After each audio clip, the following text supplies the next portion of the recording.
Hello प्यारे बच्चों, welcome to revolution digital classes. Revolution digital classes channel पर आप सबों का फिर से एक बार स्वागत है। आज हम लोग क्लास 10th का पहला चैप्टर रियल नंबर पढ़ने जा रहे हैं। सबसे पहले हम लोग रियल नंबर चैप्टर के इंट्रोडक्शन पे बात करेंगे। ये पहला वीडियो लेक्चर आपके लिए इंट्रोडक्शन से रिलेटेड होगा। तो चलिए शुरू करते हैं।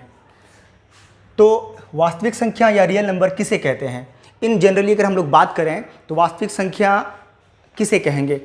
नॉर्मली आप इस तरह भी समझ सकते हैं कि अब तक आपने जितनी भी तरह के संख्याओं को पढ़ा है, जाना है, उन सभी को अगर एक जगह जमा कर दिया जाए तो उन सबों का एक कॉमन नेम हो सकता है वास्तविक संख्या, रियल नंबर। लेकिन ये उसका रियल डेफिनेशन नहीं हुआ, बल्कि एक कॉमन बात हुई कि जितने भी तरह के संख्याओं को हम लोगों ने अब तक पढ़ा है, सीखा है, क्लास 10th के स्टूडेंट ने इससे पहले जो भी पढ़ा है, जितने भी तरह के नंबर के बारे में, उन सबों को अगर एक जगह किया जाए तो वो सभी संख्याओं का एक कॉमन नेम हो सकता है रियल नंबर, वास्तविक संख्याएं। लेकिन जब बात इसकी डेफिनेशन की होगी तो वहाँ तक पहुँचने के लिए हम लोगों को सबसे पहले शुरू करना होगा बिल्कुल नीचे से, बिल्कुल इसका सबसे बेसिक जहाँ से शुरू होता है वहाँ से। तो संख्याओं का स्टार्ट जहाँ से होता है, चलिए वहाँ से शुरू करते हैं। सबसे पहले हम लोग बात करेंगे संख्याओं का पहला टाइप, या यूं कहें कि जहाँ से संख्याएं शुरू होती है वहाँ से हम बात करते हैं। तो सबसे पहले हम लोग जानेंगे प्राकृत संख्याओं के बारे में। तो डियर स्टूडेंट्स, प्राकृत संख्याएं ये हमारा पहला टॉपिक होगा, यानी कि नेचुरल नंबर्स। नेचुरल नंबर्स आप समझते होंगे, बहुत इजी चीज़ है ये। प्राकृत संख्याएं किसे कहते हैं? जानते होंगे डेफिनेशन कि वैसी संख्याएं जिनसे वस्तुओं को गिना जा सकता है उसको कहते हैं प्राकृत संख्याएं। गिनती के संख्याओं को ही हम लोग क्या कहते हैं? प्राकृत संख्याएं। गिनती जैसे कि 1, 2, 3, 4, 5, 6, 7, 8 गिनती हर कोई समझता है, बस जो गिनती है वो प्राकृत संख्याएं हैं। तो आइए इसका डेफिनेशन हम लोग लिखें कि वैसी संख्याएं जिनसे वस्तुओं को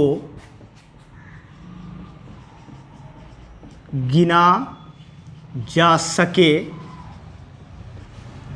प्राकृत संख्याएं कहलाती हैं। प्राकृत संख्याएं कहलाती हैं। जैसे 1, 2, 3, 4, 5, 6 ... इन्फिनाइट। इस सिंबल को हम लोग हिंदी में अनंत बोलते हैं, इंग्लिश में आप इसको इनफाइनाइट बोल सकते हैं, इनफाइनाइट। तो प्राकृत संख्याएं वैसी संख्या जिनसे वस्तुओं को गिना जा सके प्राकृत संख्या कहलाती है। गिनती को नाम प्राकृत संख्या क्यों दिया गया? इसलिए क्योंकि आप गौर करें, अगर आप सोचें थोड़ा सा तो आपको ये मालूम पड़ेगा कि गिनती एक ऐसी चीज़ है जिसके लिए किसी स्कूल में जाने की ज़रूरत नहीं है। गिनती सीखने के लिए स्कूल में पढ़ने की ज़रूरत नहीं है। गिनती सीखने के लिए मैथ्स का नॉलेज होना कोई ज़रूरी नहीं है। एक रिक्शा चलाने वाला, ठेला चलाने वाला, उन सबको अगर आप पूछेंगे कि गिनती क्या होता है, गिनती बताइए, वो गिनती समझता है। मतलब गिनती कोई भी इंसान नेचुरली सीख जाता है, खुद ब खुद सीख जाता है। ये प्रकृति की देन होती है लोगों में, इसलिए गिनती की संख्याओं को नाम दिया गया है प्राकृत संख्याएं, नेचुरल नंबर। नेचर से बना हुआ नंबर नेचुरल नंबर, प्रकृति से दिया गया नंबर प्राकृत संख्याएं, अर्थात गिनती की संख्याओं को। अगर कोई आपसे पूछ ले कि सबसे छोटी प्राकृत संख्या क्या है तो जवाब देंगे 1। लेकिन पूछे सबसे बड़ी प्राकृत संख्या क्या है तो कभी नहीं कहेंगे अनंत। अनंत कोई नंबर नहीं है, बल्कि एक सिंबल है जो ये शो कर रहा है कि गिनती कभी ख़त्म नहीं होगा। बल्कि ये कहेंगे कि सबसे बड़ी प्राकृत संख्या हम लोग प्राप्त नहीं कर सकते, नहीं मालूम कर सकते हैं। इसके बाद संख्याओं का अगला टाइप हम लोग देखेंगे, तो ये है पूर्ण संख्याएं। अगला टाइप है पूर्ण संख्याएं, यानी कि होल नंबर्स। ये हमारा संख्याओं का दूसरा टाइप हो गया। होल नंबर या पूर्ण संख्या किसे कहते हैं? तो नॉर्मली इसको डिफाइन किया गया है कि अगर हम लोग प्राकृत संख्याओं के समूह में 0 को भी शामिल कर दें तो जो समूह तैयार होगा वही कहलाएगा हमारा पूर्ण संख्याएं, होल नंबर। तो आइए डेफिनेशन लिखते हैं कि यदि प्राकृत संख्याओं के समूह में शून्य 0 को शामिल कर दिया जाए, शामिल कर दिया जाए तो प्राप्त समूह पूर्ण संख्याएं कहलाती हैं।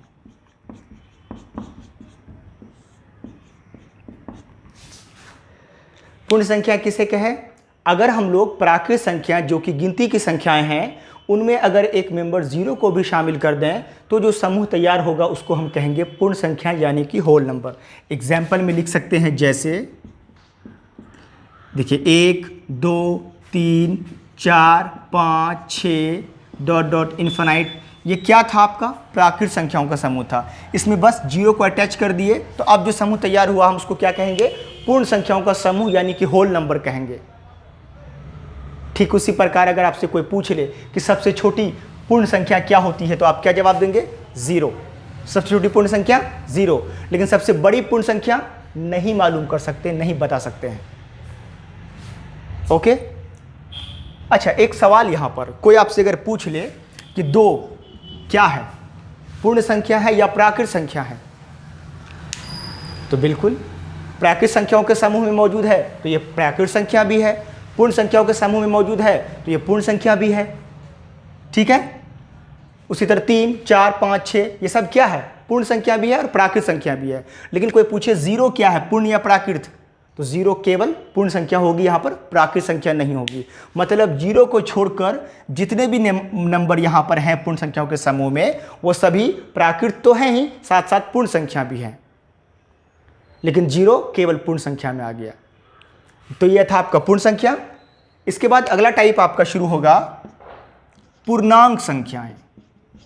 पूर्णांक संख्याएं यानी कि इंटीजर नंबर्स।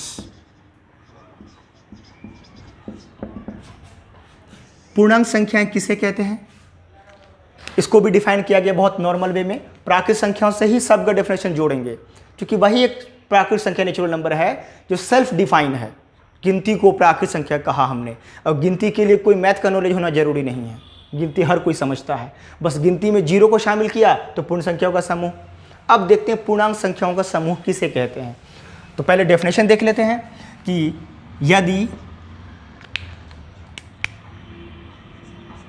यदि प्राकृत संख्याओं के समूह में 0 तथा ऋणात्मक संख्याएं, ऋणात्मक संख्याएं, कौन सी ऋणात्मक संख्याएं? अभी तक हम लोगों ने प्राकृत ही ना समझा है, तो बस प्राकृत का ऋणात्मक यानी कि 1 है तो -1, 2 है तो -2, -3, -4, इस तरह से प्राकृत का जितना भी पार्ट है उन सभी का ऋणात्मक संख्याएं, दोनों को शामिल कर दिया जाए, दोनों को शामिल कर दिया जाए तो प्राप्त समूह पूर्णांक संख्याएं कहलाती हैं। पूर्णांक संख्याएं कहलाती हैं। तो क्या है डेफिनेशन कि अगर हम लोग प्राकृत संख्याओं के समूह में 0 और ऋणात्मक संख्याएं दोनों को शामिल कर दें तो जो समूह तैयार होगा उसको हम लोग कहेंगे पूर्णांक संख्याएं। एग्जाम्पल देखते हैं, समझ में आएगा बहुत कुछ इसके बारे में। देखिए ये है 1 2 3 4 5 6 डॉट डॉट डॉट इन्फिनाइट। ये क्या है? प्राकृत संख्याओं का समूह। इसमें हम लोगों ने शामिल किया 0, साथ साथ इन प्राकृत का ऋणात्मक जैसे -1 -2 -3 -4 -5 डॉट डॉट डॉट -इन्फिनिटी। तो अब जो समूह तैयार हुआ ये हमारे सामने, ये कहलाएगा पूर्णांक संख्याएं, इंटीजर नंबर्स। आप देख सकते हैं पूर्णांक संख्याओं के बारे में कुछ बात यहाँ बताना ज़रूरी है। जैसे पूर्णांक, पूर्णांक का मतलब क्या होता है? पूर्णांक को अगर हम लोग संधि विच्छेद करें हिंदी में जिस तरह आप लोग करते हैं तो वो हो सकता है पूर्ण जोड़ अंक।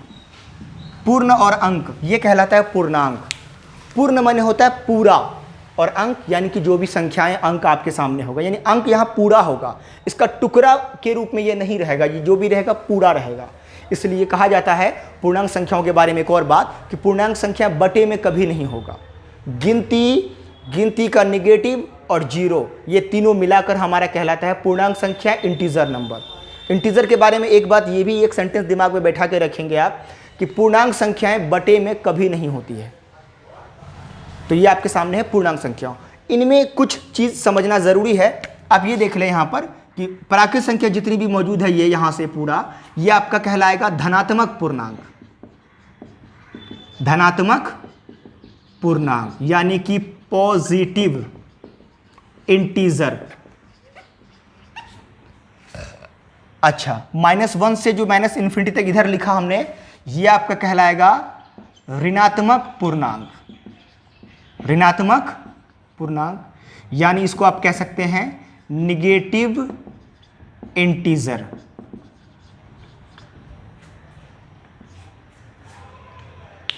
और बीच में जो जीरो देख रहे हैं आप, ये जीरो उदासीन होता है। उदासीन कहें आप इसको, यानी कि आप इसको इंग्लिश में कह सकते हैं न्यूट्रल। न्यूट्रल मतलब जीरो जो है न एक धनात्मक पूर्णांक हुआ न एक ऋणात्मक पूर्णांक हुआ, बल्कि जीरो में कोई साइन नहीं होता है। जीरो उदासीन होता है, जीरो न्यूट्रल होता है। इस बात का पूरा ध्यान रखेंगे। धनात्मक पूर्णांक जितनी भी प्राकृत संख्याएं हैं और जिसमें निगेटिव माइनस का चिन्ह लग गया वो सब आपका ऋणात्मक पूर्णांक, और जीरो न धनात्मक न ऋणात्मक। तो ये था आपका पूर्णांक संख्याएं। पूर्णांक संख्या के बारे में ये बात जरूर ध्यान रखेंगे, पूर्णांक संख्याएं बटे में कभी नहीं होगी। ये बात दिमाग में रखेंगे, आगे इसका चर्चा हम लोग और दोबारा करेंगे। तो ये था प्राकृत संख्याएं, पूर्ण संख्याएं और साथ साथ पूर्णांक संख्याएं।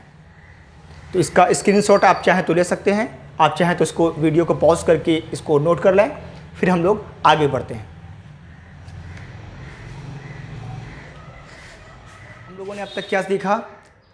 प्राकृत संख्याएं नेचुरल नंबर, पूर्ण संख्याएं होल नंबर, पूर्णांक संख्याएं इंटीजर नंबर्स, ये तीनों हम लोगों ने अब तक देखा है। चलिए इसके आगे हम लोग शुरू करते हैं। इसके आगे हम लोगों को अगला टाइप संख्याओं का पढ़ना है, परिमेय संख्याएं यानी रैशनल नंबर्स। रैशनल नंबर्स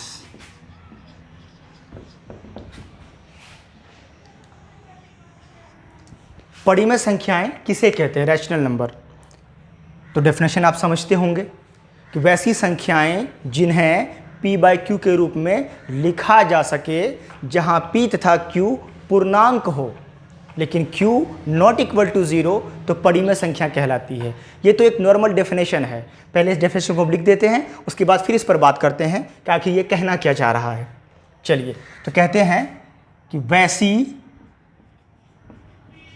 संख्याएं जिन्हें p/q के रूप में लिखा जा सके, जहां p तथा q एक पूर्णांक संख्या हो, पूर्णांक संख्या एवं q नॉट इक्वल टू 0 हो, परिमेय संख्याएं कहलाती हैं। यह है डेफिनेशन। लेकिन यह कहना क्या चाह रहा है कि वैसी संख्याएं जिन्हें p/q के रूप में, p/q मतलब बटे के रूप में, जिनको भी बटे के रूप में लिखा जा सके वो कहलाएगा परिमेय संख्या। लेकिन ऐसा नहीं है कि सिर्फ बटे के रूप में लिखा जाने से परिमेय हो जाएगा, नहीं। बटे के रूप में लिखा जाने के बाद ध्यान ये भी रखना है कि बटे के रूप में जब लिखेंगे तो उसका ऊपर वाला पार्ट और नीचे वाला पार्ट एक इंटीजर होना चाहिए, एक पूर्णांक संख्या होनी चाहिए। लेकिन हाँ, पूर्णांक तो 0, 1, 2, 3, 4 और फिर उसका नेगेटिव पार्ट भी सब है, लेकिन ध्यान रहे पूर्णांक में q यानी नीचे वाला पार्ट कभी जीरो नहीं होना चाहिए। तो उस पर बात कर लेंगे कि क्यों जीरो नहीं होना चाहिए। फिलहाल देखते हैं कैसी संख्या जो बटे के रूप में है। जैसे एग्जाम्पल के तौर पर हम बात करें 5/6 -7/8 111/125 है ना। ये संख्या गौर से देखें आप, बटे के रूप में है। इसका ऊपर और नीचे का पार्ट दोनों एक पूर्णांक है। 5 एक पूर्णांक संख्या इंटीजर, 6 भी पूर्णांक, -7 एक पूर्णांक, 8 भी पूर्णांक, 111/125 111 भी एक पूर्णांक संख्या, 125 भी एक पूर्णांक संख्या। इसका मतलब ये सभी क्या है, परिमेय संख्या। ये तो क्लियरली बटे के रूप में लिखा हुआ है p/q के रूप में, लेकिन इसके आगे कुछ और भी देखते हैं। जैसे हम लिखें 5, ओनली 5 लिखें, क्या ये परिमेय संख्या है? बिल्कुल, क्योंकि परिमेय संख्या में ये थोड़ी ना कहा गया है कि परिमेय संख्या वो होगा जो बटे के रूप में हो, बल्कि परिमेय संख्या उसको कहते हैं जिन्हें हम p/q के रूप में लिख सकें। 5 बटे के रूप में है नहीं, लेकिन क्या हम 5 को लिख सकते हैं? 5/1, 5 में अगर 1 से भाग देंगे तो 5, वो तो बराबर 5 के ही होगा। लेकिन ये बटे के रूप में भी आया, साथ साथ इसका ऊपर और नीचे दोनों का पार्ट एक पूर्णांक संख्या, एक इंटीजर है। इसका मतलब कि 5 एक परिमेय संख्या है। ठीक उसी प्रकार -7 ये भी एक इंटीजर है, लेकिन -7 को हम लोग भागा 1 करके बटे के रूप में लिख सकते हैं, इसलिए -7 ये भी एक परिमेय संख्या हो गई। 0, बिल्कुल 0 भी एक परिमेय संख्या होगी। क्यों? क्योंकि 0 को भी लिख सकते हैं 0/1, 0/2, ये सब कुछ भी लिख सकते हैं 0 को। तो इसका मतलब ये हुआ कि 0 भी एक परिमेय संख्या है। साथ साथ 1.4, 1.6 एटसेट्रा, ये जो आप देख रहे हैं दशमलव के रूप में, तो दशमलव के रूप में जो संख्याएं हैं दशमलव भिन्न, वो भी क्या है, एक परिमेय संख्या। क्योंकि 1.4 जो लिखा हुआ है, इसका मतलब हुआ कि पॉइंट हटा दीजिए, अब भागा 10 हुआ तो 14/10 हुआ। काटना है तो काट दीजिए, 2 7 14, 2 5 10 बराबर हुआ 7/5। तो 7/5 क्या है, बटे के रूप में है। ऊपर और नीचे दोनों का पार्ट एक पूर्णांक संख्या है। तो परिमेय का मतलब होता है कि वैसा कोई भी नंबर जो बटे के रूप में हो या बटे के रूप में लिखा जा सके, लेकिन साथ ही ध्यान रहे बटे के रूप में लिखा जाने के बाद उसका ऊपर का पार्ट और नीचे का पार्ट एक इंटीजर होना चाहिए। लेकिन उन इंटीजर में ध्यान रहे कि नीचे वाला पार्ट 0 नहीं होना चाहिए, नीचे वाला पार्ट 0 नहीं होना चाहिए। क्यों 0 नहीं होना चाहिए, उस पर भी बात कर लेते हैं। जैसे अगर मान के चलिए हम ऐसा कहें कि 1/0 या 2/0 लिखना चाहें, मतलब हर में 0 लिखना चाहें, तो क्या ये परिमेय संख्या हो सकता है? तो डेफिनेशन के मुताबिक तो क्लियरली कहेंगे कि नहीं हो सकता है। लेकिन क्यों? क्योंकि इसका कोई वैल्यू ही नहीं संभव होगा, ये अनडिफाइंड होगा। आप समझें, इस तरह समझें इसको। 0/2 अगर लिखा हुआ है तो 0/2 का वैल्यू 0 आएगा। कैसे आएगा? जिस तरह 6/3 का वैल्यू 2 आता है, उसी तरह से इसका वैल्यू 3 से अगर हम 6 में भाग देंगे तो देखिए 3 का पहाड़ा 2 मरते पड़िए, 3 × 2 = 6, कैंसिल आउट हो गया। उसी तरह आप इसको भागा दें, 2 से भागा दें 0 में, 2 का टेबल आप 0 मरतबा पढ़ें, यानी 2 × 0 = 0, कैंसिल आउट हो गया, आंसर हुआ 0। लेकिन इसी प्रोसेस में अगर आप इनको भाग देंगे तो परिणाम क्या आएगा? देखिए 0 से भागा देते हैं हम 2 में, है ना। हमेशा नीचे वाले से ऊपर वाले में भाग दिया जाता है। ऊपर वाला होता है भाज्य, नीचे वाला होता है भाजक। तो 0 से भागा अगर हम 2 में देंगे तो किस तरह देंगे? अगर हम 0 से एक बार देते हैं तो 0 होता है, लेकिन 2 बार देंगे तो भी तो 0 होगा। 3 बार देंगे तो 0 × 3 तो भी 0 आएगा। 4 मरतबे देंगे तो 0 × 4 तो भी 0 आएगा। मतलब यहाँ तय नहीं कर सकते हैं कि कितनी बार हम भाग दे पाएंगे। इसलिए कभी भी अगर आप भाजक के स्थान पर 0 लिखिएगा तो वो आपको अनडिफाइंड होगा, अपरिभाषित होगा। इसलिए परिमेय संख्या के डेफिनेशन में ये कहा गया है कि परिमेय संख्या वो है जिनको बटे के रूप में लिखा जा सके, जिसका ऊपर का पार्ट नीचे का पार्ट एक इंटीजर होगा, लेकिन नीचे वाला पार्ट कभी भी 0 नहीं होगा। 0 के अलावा सब कुछ हो सकता है, बाकी ऊपर वाला पार्ट जो होगा वो 0 हो सकता है। तो आप इस तरह समझे कि परिमेय संख्या किसे कहते हैं। परिमेय संख्या मतलब जो बटे के रूप में लिखा जा सके। परिमेय संख्या के बाद अगला टाइप हम लोगों का होता है अपरिमेय संख्याएं, यानी इररेशनल नंबर्स। इस पर बात कर लेते हैं हम लोग। अपरिमेय संख्या, इररेशनल नंबर पर बात करते हैं।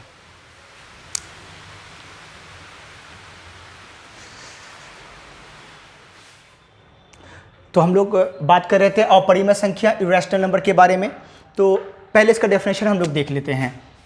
जिस तरह परिमेय संख्या का डेफिनेशन है उस तरह से अपरिमेय का डेफिनेशन देखते हैं कि वैसी संख्याएं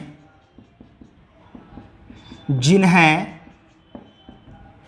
p/q के रूप में नहीं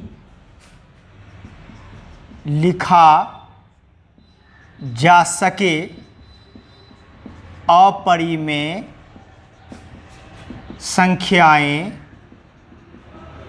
कहलाती हैं। ये तो इसका डेफिनेशन हो गया अपरिमेय संख्या का। लेकिन ये कहना क्या चाह रहा है अपरिमेय संख्या का डेफिनेशन, कि वैसी संख्याएं जिन्हें p/q के रूप में नहीं लिखा जा सके, मतलब जो परिमेय नहीं होगा उसको अपरिमेय संख्या कह सकते हैं। लेकिन हाँ, उसके लिए रियल होना ज़रूरी है, आगे बात करेंगे उस पर। फिलहाल इसके डेफिनेशन पे बात करते हैं कि वैसी संख्याएं जिन्हें p/q के रूप में नहीं लिखा जा सके वो अपरिमेय संख्या हैं। आखिर वो कौन सी संख्याएं जिनको हम p/q के रूप में नहीं लिख सकते हैं, जिसको हम अपरिमेय कहेंगे? तो इस बात को नॉर्मली पहले आप इस तरह समझिए, बाकी इस पर बात आगे और होगी, चूंकि चैप्टर में आपका अपरिमेय पर बहुत सारी बातों को समझना है।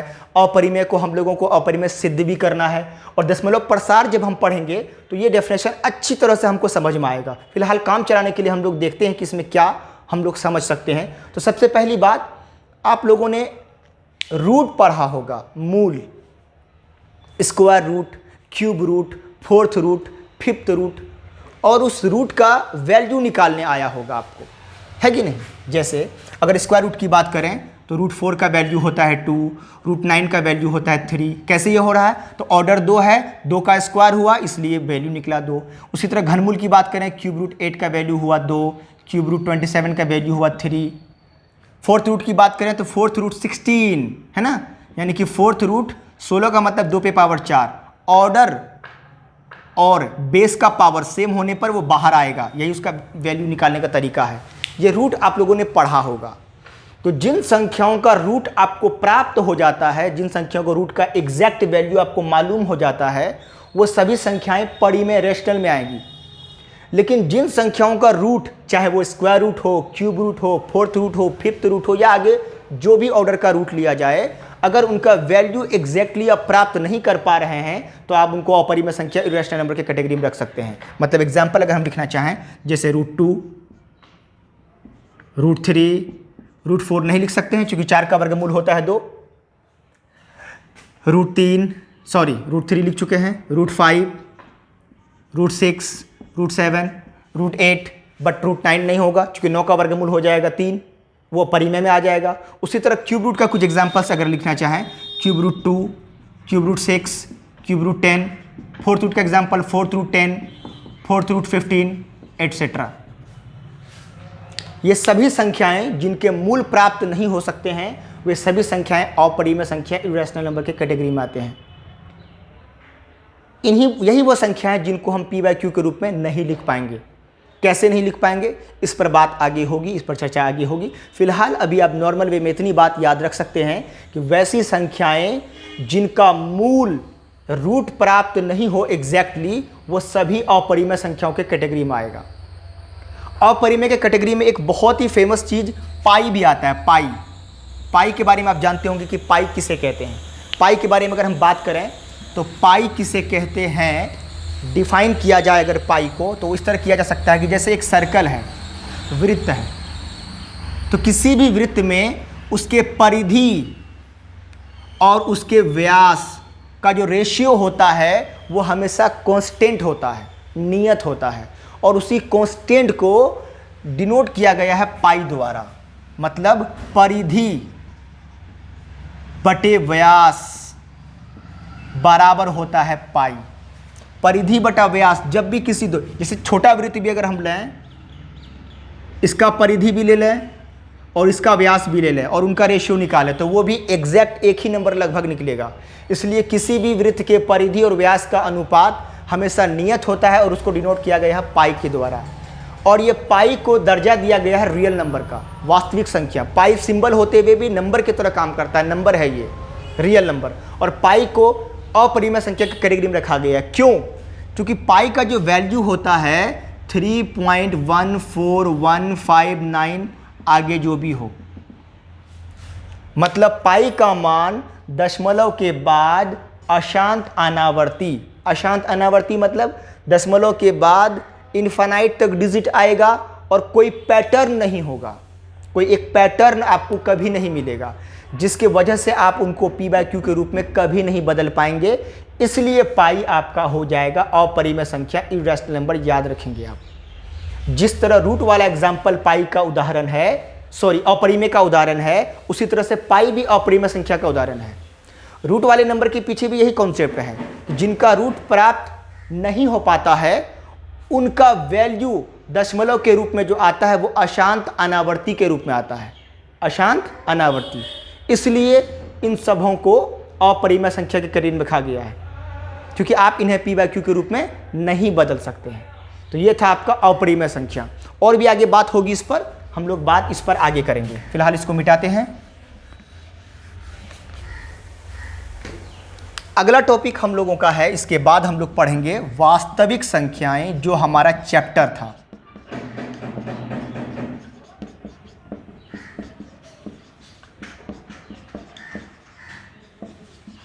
Real numbers. वास्तविक संख्या बहुत ही नॉर्मल कॉन्सेप्ट। वास्तविक संख्या किसे कहते हैं, अब यहां से बात पूरी होगी। अभी हम लोगों ने देखा परिमेय संख्या रैशनल नंबर, उसके बाद हम लोगों ने देखा अपरिमेय संख्या इरैशनल नंबर। बस अब ये वास्तविक पूरा हो जाएगा हमारा। डेफिनेशन कहता है वास्तविक का कि परिमेय संख्या और अपरिमेय संख्या के समूह को ही वास्तविक संख्या कहा जाता है। तो पहले डेफिनेशन लिख देते हैं हम कि परिमेय तथा अपरिमेय संख्याओं के समूह को ही वास्तविक संख्याएं कहा जाता है। यह आपका डेफिनेशन है कि परिमेय तथा अपरिमेय संख्याओं के समूह को ही वास्तविक संख्या कहा जाता है।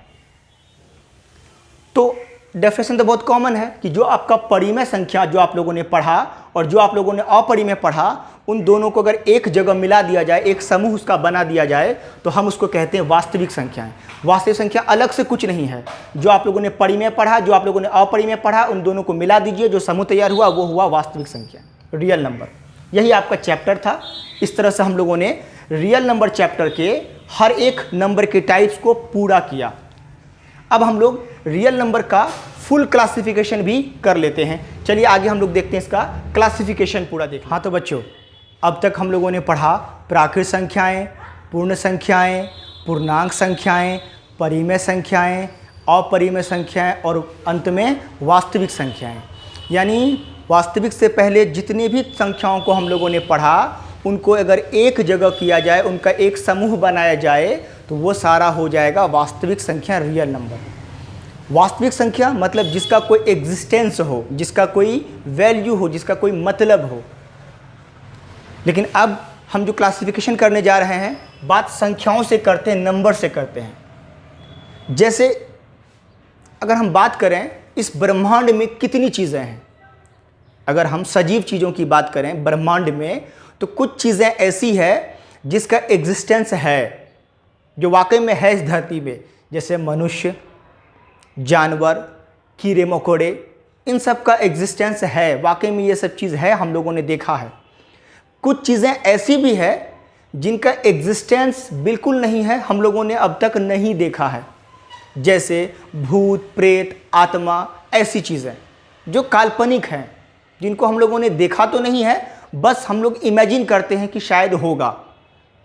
बिल्कुल उसी तरह अगर बात संख्याएं यानी नंबर्स की बात अगर हम लोग करें, तो जितने भी नंबर हो सकते हैं, चाहे उनका एग्जिस्टेंस हो या ना हो, अगर उन सभी नंबर को एक जगह करें और उनका क्लासिफिकेशन करें, तो इनका हम लोग दो टाइप कर सकते हैं। पहला टाइप होगा नंबर एक, वास्तविक संख्याएं। वास्तविक संख्याएं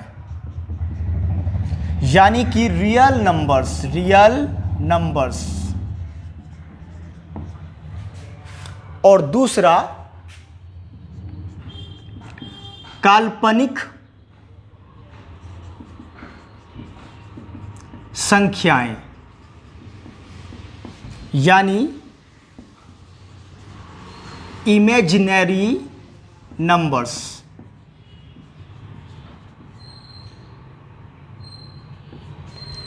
यानी जितनी भी तरह की संख्याएं हो सकती है, चाहे उनका एग्जिस्टेंस हो या ना हो, अगर उनको एक जगह किया जाए अगर, तो उनका दो क्लासिफिकेशन हम लोग कर सकते हैं, उसका दो टाइप्स बता सकते हैं। पहला वास्तविक संख्या, दूसरा काल्पनिक संख्या। वास्तविक संख्या जो अभी आप लोगों ने पढ़ा समझा, इस पर बात तो करेंगे ही, फिलहाल पहले बात काल्पनिक संख्याओं पर करते हैं। काल्पनिक संख्याएं किसको कहा गया है?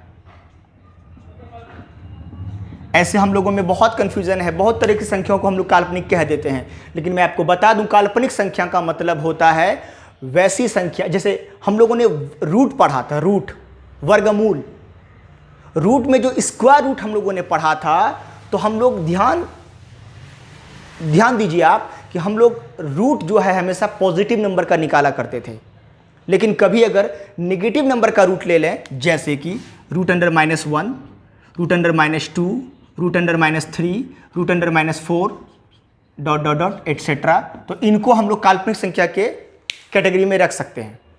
क्यों? हमने सोचा तो इस नंबर के बारे में, लेकिन इसका कोई वैल्यू पॉसिबल नहीं है। कैसे? जैसे एग्जांपल से आप समझिए, जैसे अगर हम √4 का वैल्यू पूछें आपसे कि 4 का वर्गमूल क्या होगा, तो आप कहते हैं 2। 4 का वर्गमूल 2 क्यों कहते हैं? क्योंकि वर्गमूल का डेफिनेशन कहता है कि किसी भी संख्या का वर्गमूल वह संख्या होती है जिसका वर्ग करने से मूल संख्या आ जाए। मूल संख्या आपका क्या है? 4। अगर आप इस 2 का वर्ग करेंगे तो आपको 4 प्राप्त होगा, इसलिए 4 का वर्गमूल आपको हुआ 2। लेकिन उसी जगह अगर आपसे कोई पूछेगा -4 का वर्गमूल, तो क्या यह संभव है? यह संभव नहीं है। ऐसा कोई नंबर है ही नहीं जिसका वर्ग करें और हमको मिले ऋणात्मक, माइनस में, कभी नहीं मिलेगा। क्यों? क्योंकि धनात्मक संख्याओं का वर्ग भी धनात्मक होता है और ऋणात्मक संख्याओं का वर्ग भी ऋणात्मक होता है। जैसे अगर आप सोचते होंगे -2, तो -2 का स्क्वायर क्या होगा? तो -2 × -2 मतलब 4 हुआ, +4 हुआ। -4 आने का तो कोई सवाल ही नहीं है। इसलिए जितनी भी ऋणात्मक संख्याएं हैं, अगर उनका हम वर्गमूल लेंगे तो वह काल्पनिक संख्याओं के अंतर्गत आएंगे। काल्पनिक संख्याओं का ये उदाहरण हुआ जो क्लास 11th में आपको पढ़ना है इसके बारे में। काल्पनिक, जब आप काल्पनिक सीखेंगे तो आपको कॉम्प्लेक्स नंबर बताया जाएगा, सम्मिश्र संख्याएं, वो आपका 11th का सिलेबस है, वहाँ आप पढ़ेंगे। फिलहाल 10th में इसकी बात हम नहीं करेंगे, नॉर्मली काल्पनिक के बारे में समझ गए। एक कन्फ्यूजन बच्चों में, जैसे आपको बताया गया था कि 1/0, 2/0 ये सब परिमेय संख्या नहीं है, क्योंकि हम हर में कभी 0 नहीं ले सकते, नीचे का पार्ट 0 नहीं ले सकते हैं। तो अगर ये परिमेय नहीं है तो इसका मतलब ये नहीं कि इसको अपरिमेय कह देंगे, बिल्कुल नहीं, ये अपरिमेय भी नहीं है। जब परिमेय भी नहीं है, अपरिमेय भी नहीं है, इसका मतलब ये नंबर रियल नंबर भी नहीं है, वास्तविक संख्या भी नहीं है। तो क्या ये रियल नंबर नहीं है तो क्या ये काल्पनिक संख्याएं होंगी? बिल्कुल नहीं, ये काल्पनिक संख्याएं भी नहीं हैं, बल्कि इन नंबर को कहा जाता है अपरिभाषित संख्याएं, अनडिफाइंड नंबर। यानी ये ऐसे नंबर हैं जिसको डिफाइन ही नहीं किया गया अब तक कि इसको क्या डिफाइन करें, इसलिए इनको हम कह सकते हैं अपरिभाषित संख्याएं, अनडिफाइंड नंबर। और दूसरा कंफ्यूजन एक और, 0/0 इनको क्या कहेंगे? ये एक बड़ा कंफ्यूजन। तो 0/0 को भी लोग काल्पनिक संख्या कह देते हैं, लेकिन ध्यान रहे 0/0 भी काल्पनिक नहीं है। तो 0/0 को क्या अनडिफाइंड कहेंगे? नहीं, 0/0 एक अलग कैटेगरी में आता है जिसको हम लोग कहते हैं इनडिटरमिनेट फॉर्म। यानी ये अपरिभाषित से भी अलग चीज हो गया, यानी ये ऐसा चीज हुआ जो बिल्कुल अनडिफाइन ही नहीं बल्कि इनडिटरमिनेट है। मतलब ये निर्धारित ही नहीं हो पाया है, डिटरमाइन ही नहीं हो पाया है कि इसको क्या कहें। मैथमेटिक्स में कुल 7 अनडिटरमिनेट फॉर्म हैं जो क्लास 11th में आप इसके बारे में पढ़ेंगे। उन्हीं में से ये एक है 0/0।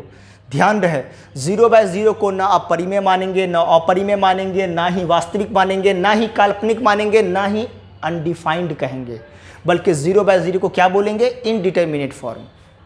तो ये सारी बातें काल्पनिक के अंदर कन्फ्यूजन होती है, जो आप अच्छी तरह से देख सकते हैं। इन सभी संख्याओं को काल्पनिक नहीं कहेंगे। काल्पनिक का उदाहरण एग्जाम्पल रूट से रिलेटेड होगा। रूट में नेगेटिव साइन आने पर हम उसको काल्पनिक संख्या, इमेजिनरी नंबर कहेंगे। और इस पर ज़्यादा बात नहीं करेंगे, यह आप क्लास 11th में आगे पढ़ेंगे। हमारा टॉपिक क्या है? वास्तविक संख्या, रियल नंबर। इस पर हम लोग बात करते हैं, तो इसको हम यहाँ मिटा देते हैं। अगर हम बात करें वास्तविक संख्याओं की, तो जो वास्तविक संख्याएं हैं इनको भी 2 रूपों में बांटा गया है। इनका भी 2 टाइप होगा। पहला टाइप होगा नंबर 1, परिमेय संख्याएं। परिमेय संख्याएं यानी कि रैशनल नंबर्स। और दूसरा अपरिमेय संख्याएं। अपरिमेय संख्याएं यानी इररेशनल नंबर्स। और यह पढ़ चुके हैं। परिमेय संख्या जिन्हें हम p/q के रूप में लिख सकते हैं, जहां p और q पूर्णांक हो, q ≠ 0, परिमेय संख्या कहलाती है। और अपरिमेय जिनको p/q के रूप में नहीं लिखा जा सके। और इन्हीं दोनों को मिलाकर होता है वास्तविक। प्रत्येक परिमेय संख्या वास्तविक है, प्रत्येक अपरिमेय संख्या भी वास्तविक है। जो अपरिमेय है वो वास्तविक है, जो परिमेय है वो भी वास्तविक है। अपरिमेय संख्या जिनको p/q के रूप में नहीं लिखा जा सकता, उसका एग्जाम्पल हम लोगों ने क्या क्या लिखा था? जैसे जिसका रूट नहीं प्राप्त हो सके, जैसे √2, √3, √5, √6, √7, 4/10 या पाई। ये सारा एग्जाम्पल जो है एटसेट्रा, ये सारा एग्जाम्पल जो हुआ अपरिमेय संख्याओं का एग्जाम्पल हुआ। अपरिमेय संख्या जो है आपके सामने है, और इन सबों का दशमलव प्रसार, जितने भी नंबर हमने लिखे हैं, इन सबों का दशमलव प्रसार अशांत अनावर्ती होता है। अशांत अनावर्ती मतलब दशमलव के बाद अनगिनत अंक होंगे और वो कोई पैटर्न में नहीं आएगा, उसका कोई एक फिक्स पैटर्न नहीं होगा। तो इसके बारे में बात आगे होगी, दशमलव प्रसार हम लोग आगे पढ़ेंगे। तो अपरिमेय जो है आपके सामने है, इसका कोई टाइप्स वगैरह नहीं होता है। टाइप्स पर बात करते हैं आगे हम लोग परिमेय की। परिमेय संख्याओं को भी हम लोग 2 कैटेगरी में बांट सकते हैं। पहला कैटेगरी हो सकता है ए, पूर्णांक संख्याएं। नहीं, पहले इधर लिख देते हैं जी, इधर लिखते हैं पूर्णांक संख्याएं। पूर्णांक संख्याएं। और बी में लिखते हैं भिन्नात्मक संख्याएं। भिन्नात्मक संख्याएं यानी कि ये हो गया फ्रैक्शनल नंबर्स। और ये इंटीजर नंबर्स लिख ही देते हैं, इंग्लिश भी, इंटीजर नंबर्स। तो परिमेय जो किसे कहा गया था? जिन्हें p/q के रूप में लिखा जा सके। p/q के रूप में हो ये ज़रूरी नहीं, p/q के रूप में हो तो अच्छी बात है, नहीं भी हो परंतु लिखा जा सके तो वो परिमेय होगा। ध्यान रहे, p/q के रूप में लिखा जाने के बाद उसका p और q पूर्णांक होना चाहिए, इंटीजर होना चाहिए। तो आप समझ ही चुके हैं उसके बारे में। परिमेय का 2 टाइप, एक पूर्णांक संख्या और एक भिन्नात्मक संख्या। तो भिन्नात्मक और पूर्णांक में क्या डिफरेंस होगा यहाँ के हिसाब से? डेफिनेशन जो है अपनी जगह पे है, यहाँ के क्या डिफरेंस होगा दोनों में? भिन्नात्मक संख्या वैसी संख्याओं को कहेंगे जो हमेशा बटे के रूप में ही रहेगा, उसको हम लोग भिन्नात्मक कहेंगे। जैसे एग्जाम्पल के तौर पर 5/6, -7/8, 10/11, 1/5 एटसेट्रा, -1/5 कर दीजिए। चाहे निगेटिव हो या पॉजिटिव, हमेशा बटे के रूप में लिखा जाने वाला नंबर जो हमेशा बटे में रहेगा वो भिन्नात्मक है। जैसे अगर 4/2 लिख दें तो ये भिन्नात्मक संख्या नहीं होगी। क्यों नहीं होगी भिन्नात्मक संख्या?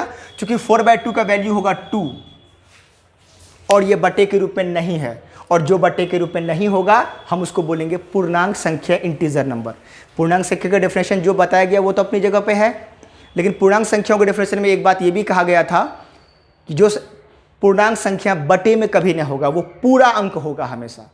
तो यहाँ के हिसाब से पूर्णांक संख्याओं के बारे में ये समझें कि पूर्णांक संख्या जो बटे के रूप में नहीं होगी, लेकिन भिन्नात्मक जो बटे के रूप में ही होगी, हमेशा बटे के रूप में ही रहेगा, उसको भिन्नात्मक कहेंगे, जबकि पूर्णांक बटे में नहीं होगा। तो याद होगा आपको पूर्णांक संख्याओं का अब हम लोग क्लासिफिकेशन कर सकते हैं फाइनल 3। पहला नंबर ए, प्राकृत संख्या, या ऑब्लिक देकर आप इसको लिख सकते हैं धनात्मक पूर्णांक। बगल में लिखिए बी में 0 यानी कि 0, और तीसरा हो सकता है यहां पर सी में ऋणात्मक पूर्णांक, निगेटिव इंटीजर, यानी इसमें लिखेंगे -1, -2, -3, -4, -5, -6 डॉट डॉट -इन्फिनिटी। और इसमें प्राकृत संख्या 1, 2, 3, 4, 5, 6 डॉट डॉट डॉट इन्फिनिटी। और ये तीनों मिलाकर होता है पूर्णांक संख्या, आपको पता है। तो पूर्णांक संख्या का क्लासिफिकेशन था। तो ये जो आप देखे अब तक, यही है क्लासिफिकेशन ऑफ नंबर्स।